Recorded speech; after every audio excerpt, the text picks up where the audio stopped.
Police say a man at the party on Lakemont Drive in College Park surprised the home invaders when he pulled his own gun. Channel 2's Tom Jones live at Grady Hospital where one student is recovering from gunshot wounds. Tom.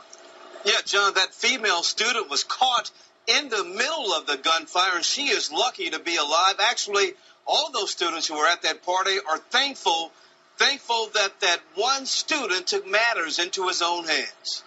If they hadn't been there, I don't know what would have happened. Charles Bailey is talking about the college student who risked his life to save the 10 people who were at his party when two masked gunmen burst into his apartment. I think all of us are really cognizant of the fact that we could have all been killed. The gunman ordered the men in one room and the women in another. Apparently, his intent was to rape and then murder us all. That's when one student urged another to take action. There was a gun in a backpack, and one student grabbed it and started shooting at the gunman watching over the men. That invader ran away. The student then kicked in the door where the second gunman, identified as Calvin Levant, held the girls. Apparently, the guy's getting ready to rape his girlfriend. So he tells the girls to get down and start shooting. The guy jumps out the window. Levant died from gunshot wounds to the face and arm. A female student was hit in the crossfire but survived. A neighbor told me she thought she heard one of the gunmen run by. I just heard him say, somebody please help, call the police. And that was right after I heard the 3 gunshots. Bailey, a college student himself, was shocked when I told him Levant lived just a building away.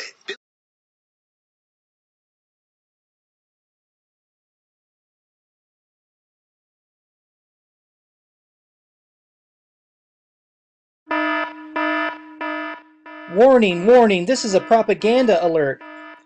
Gun violence perpetrated by Joe Average down the street is not what we should be concerned with.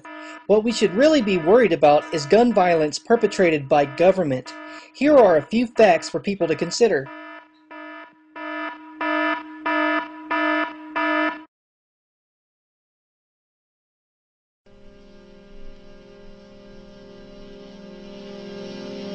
My life is measured by this glass, by all those little sands that through pass.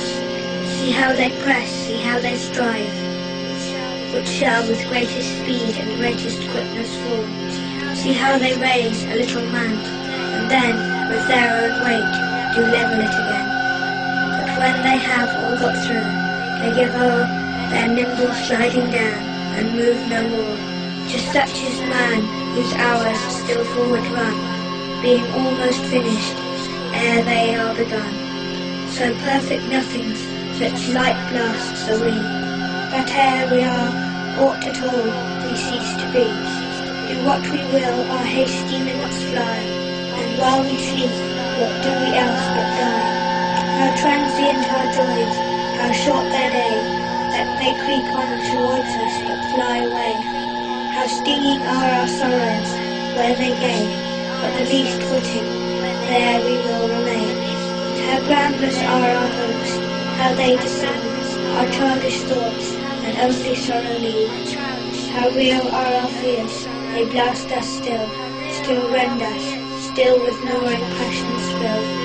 How senseless are our wishes, yet how great, with what frail wings human, with what threat, yet most times for our hurts, so small each deed, like children crying for some mercury.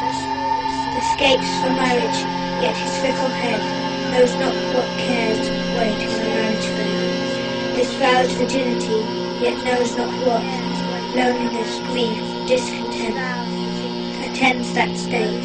Desires of wealth and others' wishes hold, and yet how many have been choked with gold. This only hunts for honour, yet who shall ascend the higher, shall the wretched fall. This thirsts for knowledge, yet how is it bought, with many a sleepless night and racking thought. This need will travel, yet how dangers lay, most secret ambuscados in the way. These triumph in their beauty, though it shall, like a plucked rose or faded lily fall. Another boasts strong arms. Alas, giants have by silly dwarfs been dragged unto their grave.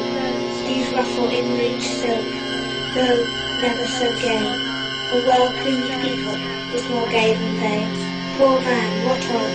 A tennis ball of error, a ship of glass, tossed in a sea of terror. issuing in blood and sorrow from the womb, crawling in tears and mourning to the tomb. How slippery are thy paths, how sure thy fall, how art thou nothing when thou art most of all.